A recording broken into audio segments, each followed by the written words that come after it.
Hello and welcome to Spirituality and Nutrition. So just let me tell you a little bit about myself before we go on. Firstly, I'm a registered nutritionist and a nutritional therapist. I work with many organisations here in Glasgow and corporate organisations throughout the UK. I work on a one-to-one basis with clients. I especially work with people with gut health issues or women's hormonal issues. So yeah, and I also have a free group called Tip Top Toms in Facebook. So if you want to come along and join me there, you'll find me there, where I do lots of free things going on, free challenges, and lots of information about gut and looking after your health. So please do come and join me in there. So just to start with, so spirituality and nutrition, does the Bible even say anything about it? And you know, does God even care about what we eat? And if so, what should we eat? So let's start with the Bible. So in 1 Corinthians 6:12, it talks about I have the right to do anything, you say, but not everything is beneficial. I have the right to do anything, but I will not be mastered by anything. So here we've got Paul, who's talking about, you know, we actually have the right to do anything, but is it actually beneficial?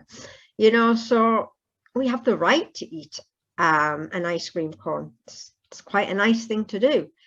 But would it be beneficial to eat it for breakfast, lunch, and dinner? Probably not. So what else does Paul say as we look through the scriptures? So in the same chapter, in verses 19 to 21, Paul talks about our body being a temple for the Holy Spirit. And he says, do you not know that your bodies are temples of the Holy Spirit, who is in you, whom you have received from God? You are not your own. You were bought at a price. Therefore, honor God with your bodies. So, you know, we're called to honor God with our bodies.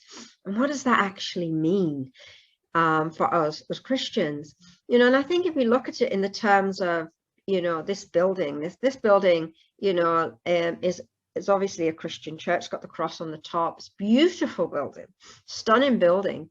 But what happened if it got cracks in it? Would you come along and fill it with polyfiller?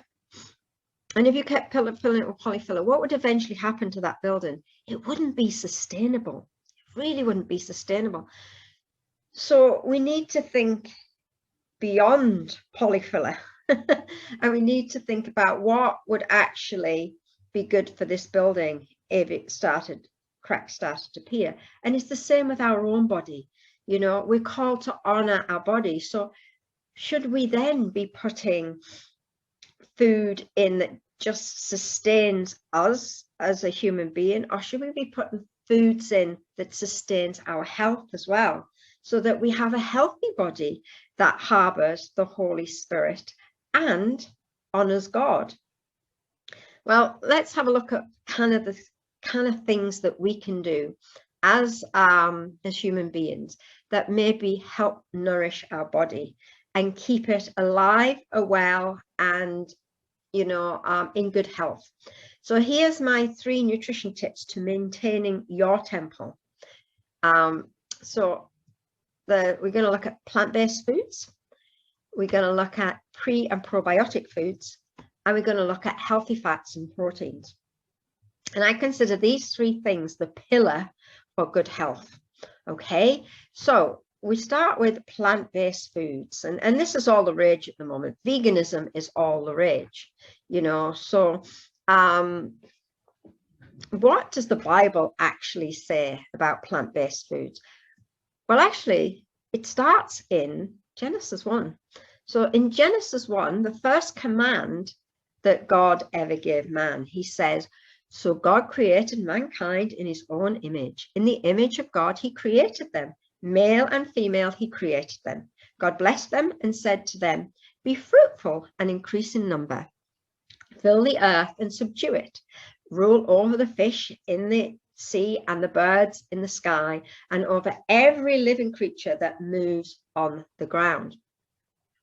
And God said, I give you every seed-bearing plant on the face of the whole earth, and every tree that has fruit with seed in it.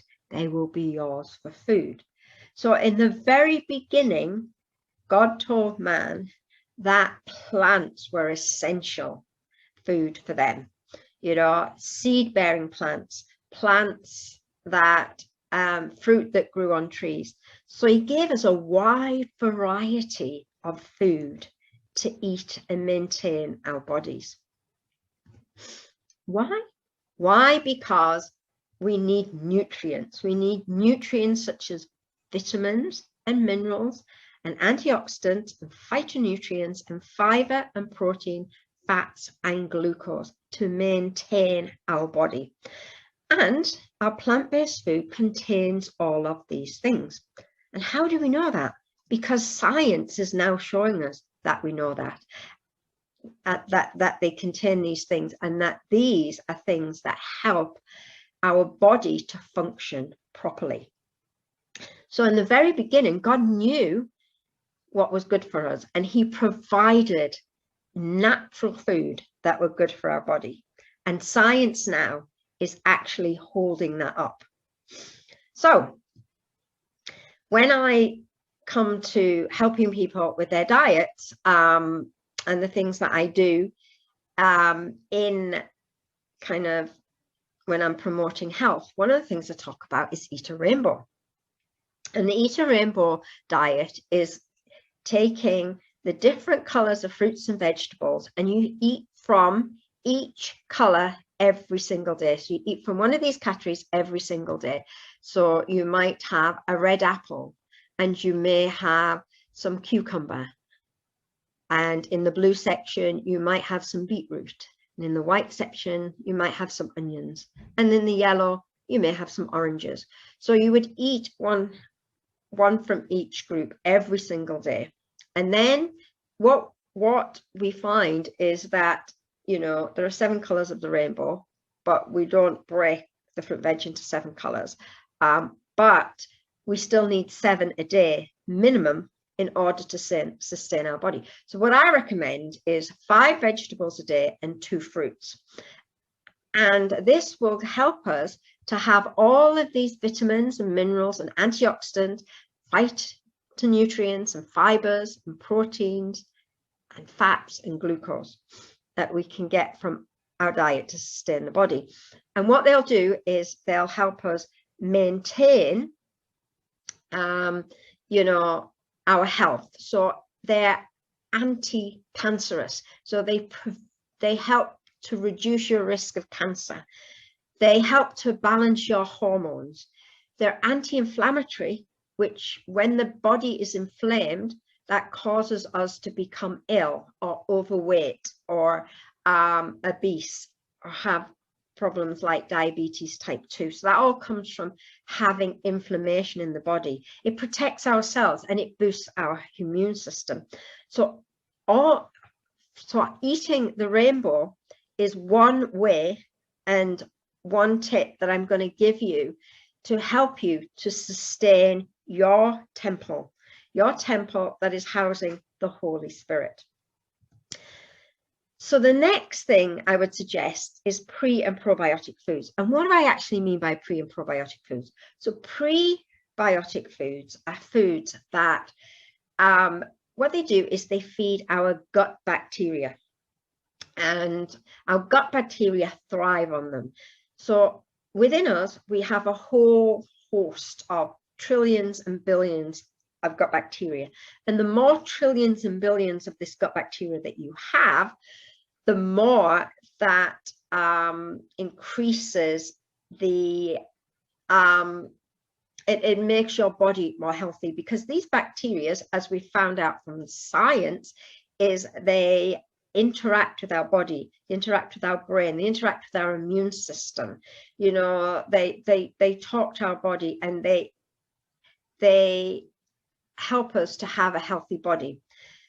And when we're not eating these foods, these types of foods, so foods that are rich in prebiotics, the onion family, the kind of lentils and beans type family, and other fruits and vegetables. There's a few here on here, but more than that. You know, they're also fibrous foods, and we didn't know, at one point we didn't know that fiber was actually good for us, and it's just in recent years that we've discovered that fiber is actually essential in order to for our gut bacteria, because that's what they munch on, and they then are reproducing. And what they also do is they poop out vitamins. So they chew on our fiber and then they produce more vitamins for us, especially the B vitamin and vitamin K. And there's also other things like what they call short chain fatty acids, which are all useful for brain function, for heart function, for gut function. And if we're not eating, if our bacteria is not chewing on this type of food, then it's going to reduce and our health is going to get gradually worse over time. So that's your prebiotic foods. So what about your probiotic foods? So your probiotic foods are foods that are rich in bacteria. Now, we find these in things like yogurt and sauerkraut, so fermented foods that have been fermented. And what they do in the fermentation program is they grow lots and lots of really beneficial bacteria. And we actually, when we eat these foods, we actually don't sustain this. They're kind of, it's a bit like going to a football match or a rugby match on a weekend. So you'll go to the match and you'll support your team, you'll shout for them and you'll cheer them on. And that will help to motivate the team and, you know, help to keep the team strong and wanting to win the match, you know. And so probiotics are a bit like that. They go through our system and they act like the football supporters and they cheer on the bacteria that's there, but they generally don't stick around. So we need to eat them every day in order to keep supporting the gut bacteria that we already have. And so your pre and your probiotic foods will work together to really create a good, what they call gut microbiome, which will help and to maintain a fantastic gut and fantastic gut health, which will actually help with your overall health. So eating these daily will be very, very helpful. So we move on to fats and proteins, and fats and proteins come in all forms of shapes and sizes, okay? But, you know, the question we are often asked now is, should we eat meat? Veganism is a big thing now, and people are, you know, turning to veganism. But what does the Bible say? So in Genesis 1:24-25, and God said, let the land produce living creatures according to their kinds, the livestock, the creatures that move along the ground, and the wild animals, each according to its kind. And so it was. God made the wild animals according to their kind, the livestock according to their kinds, and all the creatures that move along the ground according to their kinds. And God saw that it was good. So in the very beginning, God differentiated between wild animals and livestock. So what are livestock? Livestock are animals that humans depend on, and animals who depend on humans. So there's a kind of symbiotic relationship between the two. And why do we need livestock? Why did God create livestock? Well, possibly because he knew Adam and Eve would sin and they'd have to be kicked out the garden. So they would need another form of food that was sustainable, because they were no longer eating from the tree of life, which probably had all the nutrients that they could ever need to live forever and ever and ever. But once they're out the garden, they didn't have those nutrients. So it's quite possible that when they left the garden, they actually needed livestock to eat from. The other theory, my theory, of course, looking at, you know, how the body works and the science and being a nutritionist, and then looking at the Bible, it is as likely that in the garden they actually milked the cows, the goats, or whatever, the livestock, and they actually drank of that. And the reason they may have done that is because the bacteria in the milk produce is so rich. So they actually could, like nowadays, what we do is we pasteurize the milk. So we kill off all the bacteria. So we have to ferment the milk in order to get the probiotic that we need for our body. But in the days before pasteurization, we didn't have to do that because we could drink the milk from the animals and that would give us the bacteria we need. So it's quite possible, and I'm not saying it's you know, I don't know this for certain, but it's quite possible that Adam and Eve needed the livestock in order to get the milk and the probiotic effect that it has on the gut. We also know from Mark 14:12 that Jesus ate meat, and from John 21:10-15 that he ate fish. So God came to earth and he actually ate meat and fish. So I think that is enough to say that is okay for us to eat meat and fish, okay? Because God himself, when he came here, he ate those products. So I think God developed the livestock for us to actually eat it at some point. That's my thought. Anyway, what we do need from meat and fish is we need healthy fats. And these are not as prevalent in today's intensive farming. So we don't get so much in the intensive farming today. And the fats, and by fats I mean omega 3s, 6s, and 9s, and you get a balance of those. So in organic, grass-fed, free-range type products, you will get a really good balance of these. And so they're the better products to eat when it comes to meat. But in the intensive farming, the structure of that has changed. So it's not as good to eat intensive farm meat. However, oily fish has so much good healthy fats in it. Far better than the plant food ones, and we can get it from plant food, and it's not a problem as long as we're eating enough plant foods like avocados, nuts and seeds, and good quality oils. We can get the type of oil that we need to sustain developing our cells, balancing our hormones, for our brain health, and from our gut health. So we can get all of these things from the plant-based, but it's actually better in oily fish if we can eat oily fish.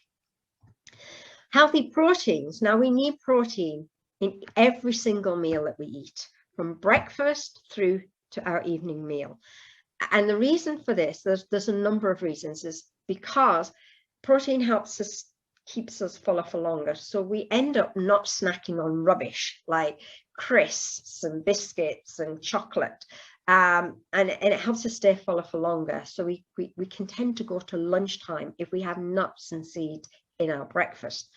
So yeah, so they keep us full for longer, but they also have a range of amino acids, so proteins, that are used for building our body, for building our brain cells, for building our muscles, for building and keeping good structure in our body. And without good quality protein, you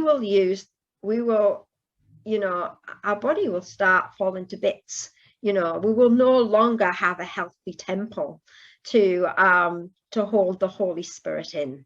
So if we're going to honor God with our bodies, we need to make sure we have good protein. So looking at meat and fish and poultry and eggs and nuts and seeds, pulses, legumes, and tofu, these are all good sources of protein. And we need them in every meal. And if we need to snack, we should look more for protein-based snacks rather than our high carbohydrate, sugary snacks that we often tend to reach for. And the reason for that is because protein is more nutrient dense. Now, the one thing to remember is animal sources of protein are the only source of B12 that originates from natural products that God created, the livestock, you know, and the plants. So, you know, B12 is actually only naturally found in animal produce, okay? Including things like milk and cheese and products like that. And so they're the best sources. So you know, unless we're supplementing these in our diet, the best place to get them is from animal produce. And if you're not getting enough B12 in your body, you may find it will affect your energy levels. It could affect your cholesterol levels, sending them higher and you know, resulting in heart disease. They affect your brain function. I think I said that. Yeah, no, I didn't. You know, so they can, if you haven't got enough B12 in your body, you could effectively, you know, if you're on kind of the borderline of mental health issues, that will make your mental health issues worse. Or even if you just don't have enough B12 in your diet, you can experience low moods and, you know, feeling depressed and unhappy. And it could be that you're not getting enough B12. So you may need to think about that too. And of course, animal produce has better sources of iron and higher levels of choline. And iron is needed so that you don't become anemic, and choline is needed for liver function. And your liver is your detoxing organ. So if you're not detoxing properly, it might be that you don't have enough choline in your body. So what is the conclusion then to this? A balanced diet. The conclusion is we should be eating a balanced diet with lots of colorful nutrients, lots of different things. We need to look at animal sources for our B12, our iron and our choline to ensure that we're getting enough of that. And, you know, yeah, so making sure that you have a very good plant-based diet, making sure that you're eating pre and probiotics in your diet every day, and making sure that you have good sources of fats and protein will help to keep your temple healthy. So does God care about what we eat? What do you think? And if so, what should we eat? Well, I've given you some ideas of what we should be eating, and I hope that was helpful. So if you have any thoughts, any questions, you know, do get back to me in my group Tip Top Toms. You can ask lots of questions in there if you want to come and join me there. And I wish you a good day, and I hope you enjoyed this. Thank you for listening.